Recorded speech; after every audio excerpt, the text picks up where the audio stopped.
Okay, let's continue our discovery session. This is Project Dogwaffle Howler Edition 9.1, and actually a little bit beyond, but don't worry about the user interface changes. We continue to evolve, and sooner or later you'll see this version available at some point too.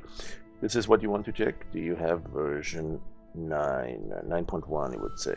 World's cutest T-Rex. Oh my goodness. All right, you will have something like 9.0, 9.1, and what we will do is explore some of the settings. I'm going to change my layout to something like duck egg, just to see the user interface a little bit different. And at this point, I'm going to focus on brushes, custom brushes. We have 3 icons here to change between different types of brushes. I think it's important to understand that there are different types of brushes. Now there is something in common between them, and they all have some sort of parameters or settings. You can see the settings right there. I would tack this down so that you can narrow it and use it again and again without it going away after using it once. And let's say you use the default one here. That's the internal brushes, and that's the brush tool right here on the toolbar. That one can be 2 or 1 column. Remember this, in the prior video we saw that you can go single or 2 columns toolbar. That would be something like this by default. Probably it's 2 column, and this is great if you have a small netbook or a small laptop with low resolutions and you just can't fit the entire toolbar vertically. Keep it here in a dual column mode. I'm going to go to single column, my preferred mode. You can also have it floating, and you can position this icon, this bar, the extra colors bar. You can have that to the other side as well. We've seen this here under the layout. That's the sidebar, right? It could be on the left side, on the right side. In fact, I think this is kind of how it appears by default. Toolbar and sidebar on the left side, but I'm going to keep this on the right side and the toolbar on the left, single column. All right, so back to the brush settings. We have a lot of presets. Where can you select brushes? Well, first of all, you need to be in the brush tool to see this context bar, right? We have the menu bar and you have a context bar. The context bar changes in the context of the tools that you have selected. So if you select the fill bucket, you have a different context bar. If you select the linear tool, you get yet another context bar, and possibly even an additional one below that. And same thing for these many of these tools have their own context bar. And so let's make sure we have the brush selected. Now, many times you can either left click it or right click it. When you right click, in many cases, including the brush tool, you will get an additional pop-up or a menu of different predefined brushes. Well, that menu you can also see right here in the context bar. You can see it right there. So there's a couple of ways to get to that menu. One is you right click on the tool brush, the brush tool, or you left click on the context item, the context bar large brush that shows you the currently selected brush. Right now, these are the internal brushes. Some of them actually are large, and they are actually custom brushes. So you can have multiple types of brushes in the system. There is this one here, that's an algorithmically generated pen. And then this one here is usually a small image that's being stamped down as we go, and you can change the distance between the stamps right here. We call that the step distance. But if you make it really large, you can see that it's becoming evident that there is a gap between them. And you can also change the opacity and some other parameters, the size of it. And so these are perhaps the most commonly used quick parameters, but there are more, and those are the ones in the settings. So you can see the opacity, the angle can be changed. Now, it's difficult on a circle to really recognize that it's turning around or rotating. So what you might want to do is change a different shape. These are the shapes for the internal brushes.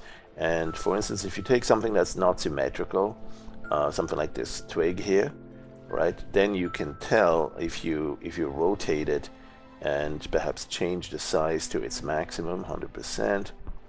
you can see that it's rotating with it because we have the angle checked. If we uncheck that, or if we uncheck it here, we disable the rotation of the angle. So now the twigs all keep their current orientation from that image. And if you keep the distance a little bit higher, you can see that. All right, so there are parameters that will change the orientation of the image that you have in your brush. This could be one of those internal brushes with the small images. There are different brush sets to choose from. Some of them contributed by various users and wafflers, and these are essentially small images. They can use different colors.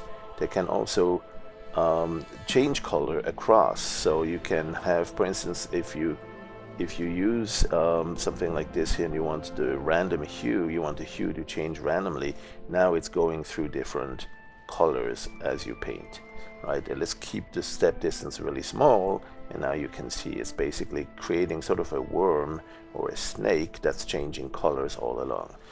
Albeit it's really stamping down that small image. You can still allow it to rotate if you like that, and there's no questions asked. It's doing that effortlessly because it's a small image. It can do that without much impact on your painting speed. That is different for custom brushes. So again, we have the algorithmic anti-aliased pen that can also do that. Then we have the internal brushes that are usually based on small images or small shapes. Let's go back to the default.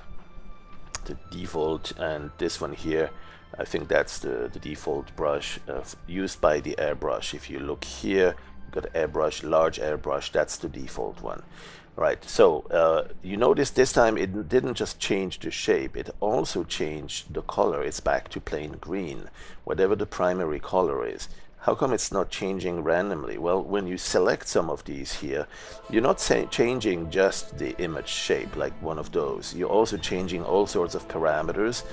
For instance, if you use the ballpoint pen, in order to simulate a ballpoint pen, you want something like a size that changes with the speed, or a drippy pen in particular.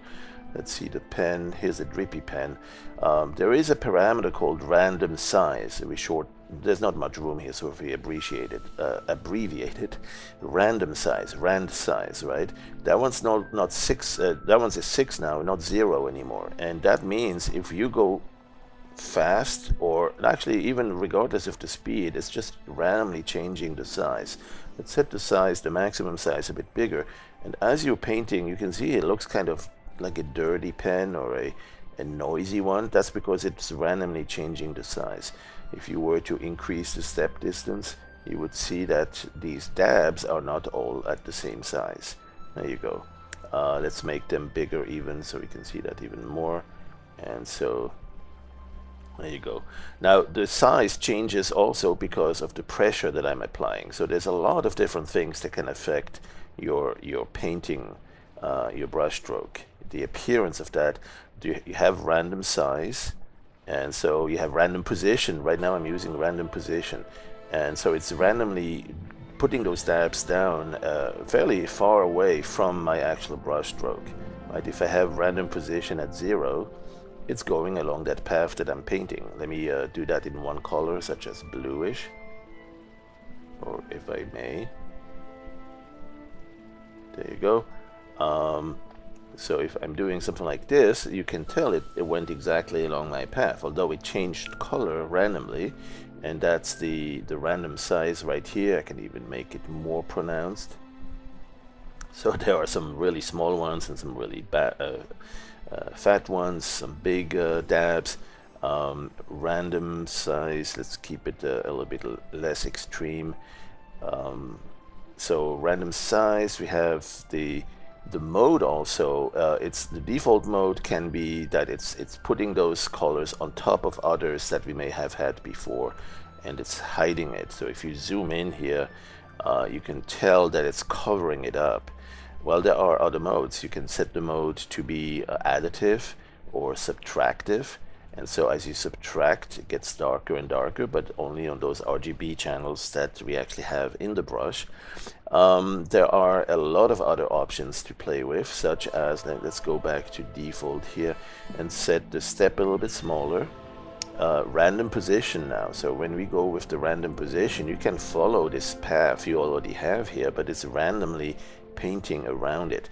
And this is actually a great way to create sort of a star field, right? Because you don't want to go stamp them down individually. You want to just kind of drag the mouse around and randomly get some field of star clusters. Now these look very different from stars, so what you might want to do is actually use a different shape in the brush, not a flower, mind you, although that looks a little bit like a star. But there are some, like this one here. That one is probably a good one to use in the lower right corner of the shapes. That one will look a bit more like a star field. Now we needed bright stars on black background, so you can erase here. You can right click on that erase tool and say, for instance, clear to selected to black. Since everything is selected, it will erase everything. That's one way to do it. Another way is to actually set the secondary color to black. Click this and then select black or any dark, and then erase just by clicking the erase tool, and it will erase to that secondary color. The primary color, let's say we make this kind of whitish with a little bit of a bluish hint there. So now we can put these very bright stars all over the place, and we don't have to really be too precise and decide where exactly to place them. We just drag the mouse around. This is a case where the stars are big though, so let's erase it and go back to smaller size. So we have random position, we have random size, but we have a maximum size also. So the maximum size here, that one will control, that's up here, same thing. We can control the maximum size so it's not going to be too big no matter what. So now you can create some nice starry fields, star fields like that. You can put a couple more in a particular area to kind of give it a central star cluster, and just keep going there for a long while. Another way to do that is to go back into the custom brush. You could pick this up here as a custom brush image. Let's do that with the custom brush tool and say, okay, we need about this image here. Now that's in my custom brush image, and I'm going to store that quickly under the brush. Let's work with that. This is really important to keep working with temporary images that we use in the brush. We might want to stamp it down. Now you can see that this is going really fast, and maybe we don't need to have it go that fast. So what we do is reduce the intensity a little bit. We trim down, we feather it, or we trim down the opacity. Let's go to brush, transparency, and shrink, so that the image will become a little bit more sparse. And we can just put it down a few more times here. Perhaps reduce the opacity also overall of the entire. Let's undo this a few times and go back to the opacity even lower. So it's going to need, very low here, it's going to need a lot of dabs to kind of create a massive amount, almost like a Milky Way here now, right? Then we click this one to have a few more. And so you can create all sorts of different star fields and clusters and nebula, and it's all based on a mush and a mess of different images. I'm going to go back to the regular image here, and let's say, oh, there is, by the way, a preset for starry. If you click on the presets here, you can see effects, and under effects you can see a couple of smearing effects, and then there's organic effects, including some grassy. Those are using those images that we have here. Well, one of them is the starry, and sure enough, under organic, you can see the smoky, the starry, there it is, bubbly. So these are just a couple of presets for you to try. What happens if you create a different one? One where it's doing it's using different colors, a different size, and you like it and you want to keep it that way, right? For instance, something like this. No, not this one. Let's keep it even, let's see, smaller size. Let's set the opacity a little bit higher, but the step distance Let's try that. Yeah, so now we have some blue stars we can put kind of over the center of our galaxy here, the elliptical nebula. And if we like that particular style, we can save that. There's a browse media option here. Next to the starry, we have the media browser. And let's tack this one down for the time being. So the media browser is for the brush media. This is where you store your own brushes, your custom brushes. So I would encourage you to create a new category, and you do that right here. Right? You can browse the folder, or you can create a new folder. And this is my very own brushes, And it's important to name it that way because you may want to save all of your brushes into one or even multiple folders. And at some point, you can select it. And you can see, okay, I'm going to save my current brush here. This is brush number 1, starfield, blue-ish. Right? Give it some name you'll recognize. And so now you have something you can just click and reuse. And if you use a different brush, let's say in fact you can use one of those here. Let's say you use the favorites, like the beach ball again, right? And then you say, oh, let's go back to my own brushes. There they are. Boom, you can paint with that again now. So you can just select the brushes and go painting with them. Let's go and undo all of these beach balls and stay with the starfield. So I would encourage you to become familiar with the use of the browse media feature here, because the media browser, it lets you categorize it, catalog it into different folders, and it's a quick way to find your brushes that you really customized and that you saved and that you like. So they can be different types of brushes. They can be custom brushes that are like using the large custom image. They can be a variety of other types of brushes, and importantly, it's taking not just the image. It's not saving just the image. It's taking all the media parameters, all the brush parameters that you see here are also being saved with it. So if you do actually make some random size, random position, if you have any sort of parameters like these, you know that you'll be able to recover them too next time you go and select that same brush. So I'm going to finish this image here, and I'm going to say I need this to be the background image of my next ray tracing with Puppy Ray. So perhaps I need to make now this image a little bit larger. Remember, in Puppy Ray, let's store this image quickly here. Let's store this image copy right there. It's not saved on file, but it's probably good enough as long as we don't crash. If we run out of memory or something else, we hit a bug that's not known and something happens, we would be out of luck here. So it would be good to save these images, from the brush right here, or again in the media browser. That will actually save them to files, and you can recover them next day, next year. What I'd like to do now is to make this an image that will be appearing as the background or the Skydome for my Puppy Ray ray tracing. This will also be the elevation map for my Puppy Ray ray tracing, and it will also be the color map. So in order to make it the color map, I need to have it in the swap buffer. And so under image, I can simply copy to the swap buffer. Boom, that's done. We now have it in the swap buffer. Then we also need, for the Skydome, we need to have it in the custom brush. So I'm going to say under the brush menu, use the selection or selected. You select it as brush, Control B. The entire image was selected, and sure enough, I have it now in my brush. You can see it's tracking it as I'm moving my mouse, and I'm going to now disable the preview, but I know it's still the custom brush of choice. And so therefore I can now go to filter, transform, and Puppy Ray. I'm going to use the GPU version, and there it is. So I have my rendering happening right here. It's dark at the bottom level, at the lower level, because that's what the color map dictates, and it gets a little bit brighter to the top. Let's go to higher quality and perhaps increase the scale as well. One way to do that is to decrease the pre-filtering, then that way it won't be smoothed. One thing I'll do is show more options here and scale it up on the vertical axis so we can see it go up even higher. There you go. And then we'll do a final render. And so we have the elevation map coming from that star field. We have also the color map, and we have the Skydome. Now we don't see the Skydome here quite yet, so let's work on that. We were not quite done yet. Let's first of all enable the global illumination.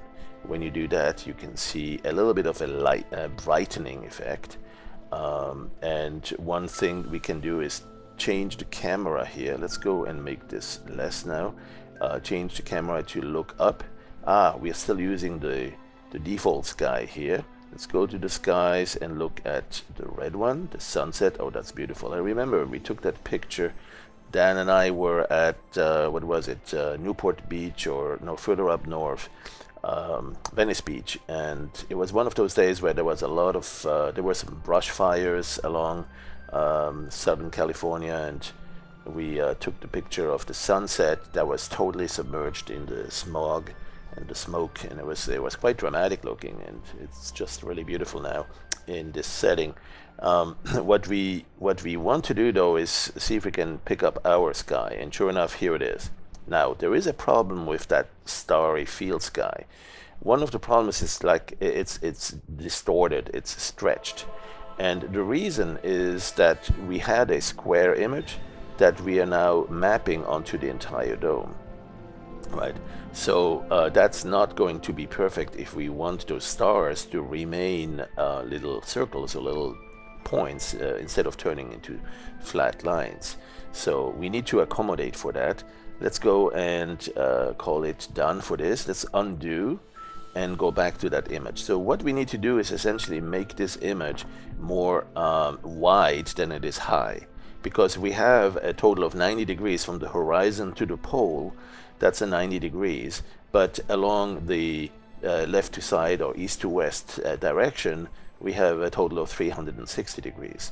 So in order to avoid that distortion, the stretching that we see, we really need it 4 times wider than it needs to be high, right? 90 degrees up and down, 360 degrees all around us. And so 4 times 90 is 360. So one thing we need is actually more space around this entire image. And how do we do that? Well, a couple of different ways. First of all, we start with an image like that, right? You could basically say, well, okay, let's start from scratch and go and create a new image and say that image needs to be 1024. That's okay, but then only a quarter of that, let's say 256, or maybe twice as much, the whole thing, to 2048 by 512. So we now have a wide image, and that will be perfect. It's 4 times as wide as it is tall. And we can start painting with this, right? So here's our brush, and we start painting again. Oh, and it's going to take forever to recreate what we did earlier. So how about we place this image right in there? Well, if we click it, it's going to be fitting it there somewhere, but not exactly where we want it, in the center. And we still have some stars around it. We also need a place where it's all black here. So let's see what else we can do. We can actually take this stored image and fit it, scale it in, but also center it.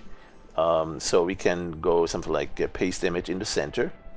Well, it's not perfect there because we still clip it off a little bit. That image that I'm using now is not as high as this image was. Right, so I mean, that's one thing we may want to change to really fit it, or we can scale this one. We can scale to fit. When we do that, well, it's scaling it to fit left and right. That might work, but it's not what I had in mind initially. I wanted this original image here kind of scaled in here.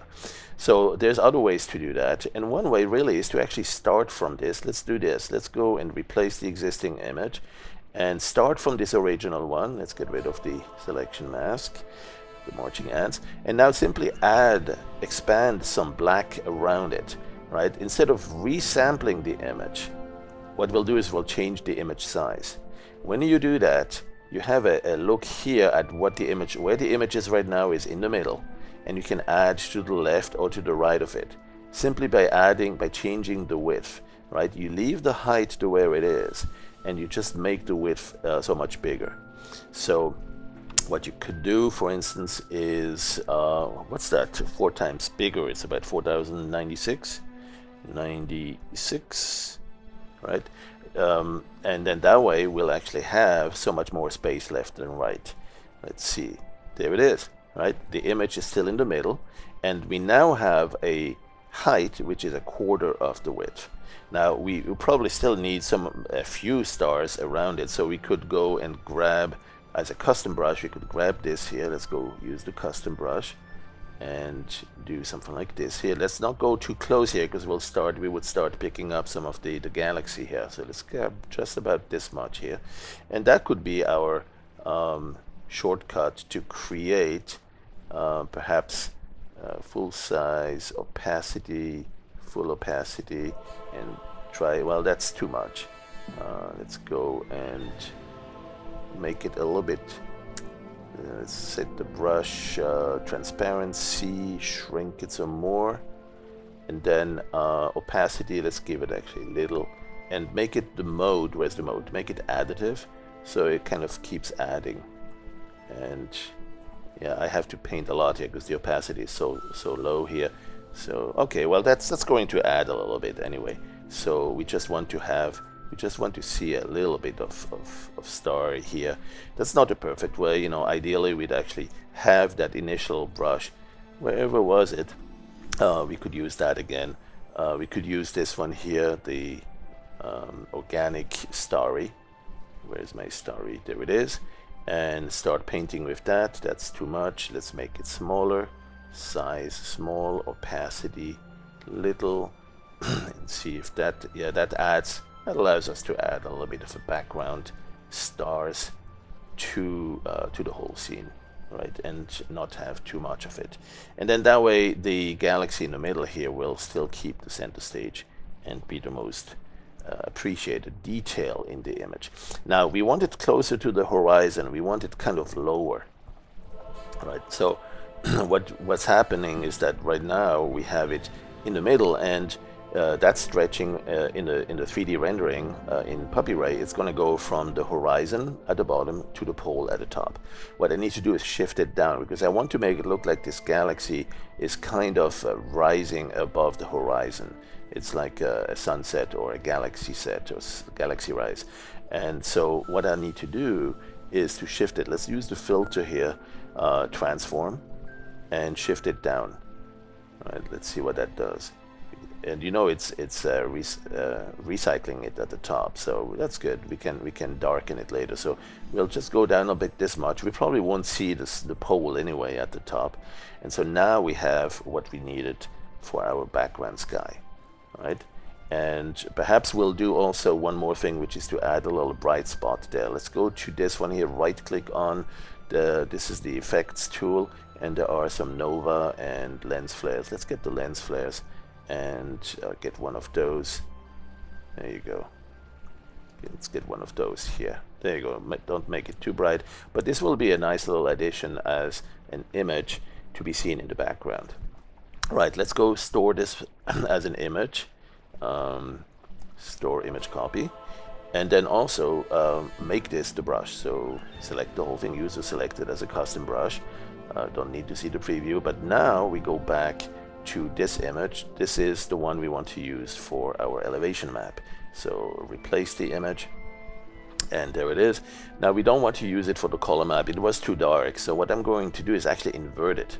So let's go and invert the image, and this will be better because it will be white. We could also actually map some gradients to that.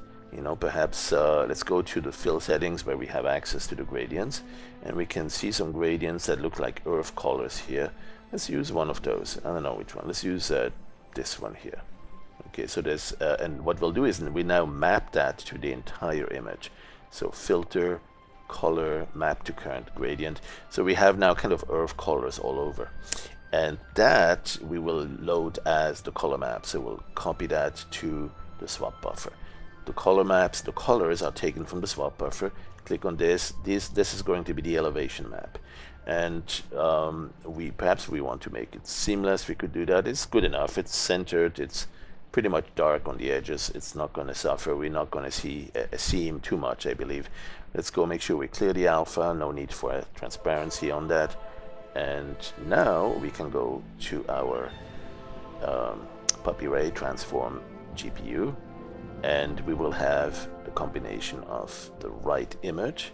You see in the background, there it is. Look at that. Here's the image with the galaxy at sunset and the bright star on it. And you know, the pole might need some extra work because it has that pole squeeze effect, but if we don't look up there, that's fine. And let's say we want to have something really strange. Let's go and minimize this one, or not, we're still inside this tool here. Let's go and change the size, scale of the terrain to bring it up a little bit more. There you go. Let's also change the position of the light source. You see right now the shadows here. If I make this a high quality, you can see the shadows better. The shadows, it looks like this light source is coming from behind us. We need to change it. So, I mean, that could be okay if we are in a planetary system with 2 stars, right? There is one right here in front of the galaxy, and there is one behind us casting those shadows.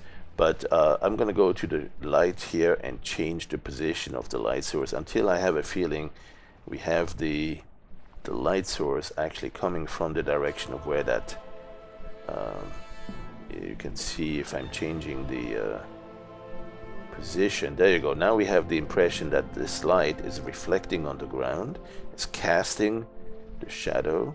We might want to bring it down lower, so use the right button to bring it down lower or higher. We might want to bring it further back even,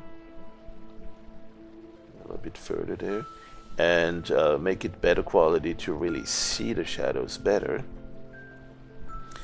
and or something like medium quality so we can still interactively change it and see an immediate value. Yeah, look down here where the shadows is, the shadows are, and we can go perhaps change it like so. Right, now we want to change the position of the camera too. Let's right click to go down lower, and it's starting to look a little bit creepy. Okay, keep the item of interest a little bit to the side, and perhaps change the fog. The color of the fog is fine, but I want the distance a little bit farther away. Fog distance, where are you? Oh, no interpolation. That will make it kind of Cartesian or cubic, and then we can have the interpolation. Oh, where is it? The, well, anti-aliasing we certainly need. That'll be for the final render.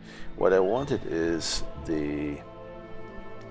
Let's see, what else did I want to do? Well, that's pretty much it. You know, let's go and change the distance of the fog so that we actually have the ability to see a little bit further back. There you go. We see more of the terrain being replicated. And now let's do our final render. And that's that. Alright, thanks for watching. This was a long little tutorial dabbling around and experimenting with custom brushes and a lot of other elements. And I hope you enjoyed this. There it is, our final render. No, you know what? Not final. It's never finished. How come? Let's go and actually do a little bit of pre-filtering and go and see that the other way. There you go. There we see better what the shadows will give us. Alright, let's do that. Let's also increase the illumination level a little bit here. That's from the Global Illumination. There. That brings it forward. Alright, and let's go and do our final render. There it is. There you go. Alright, thanks for watching.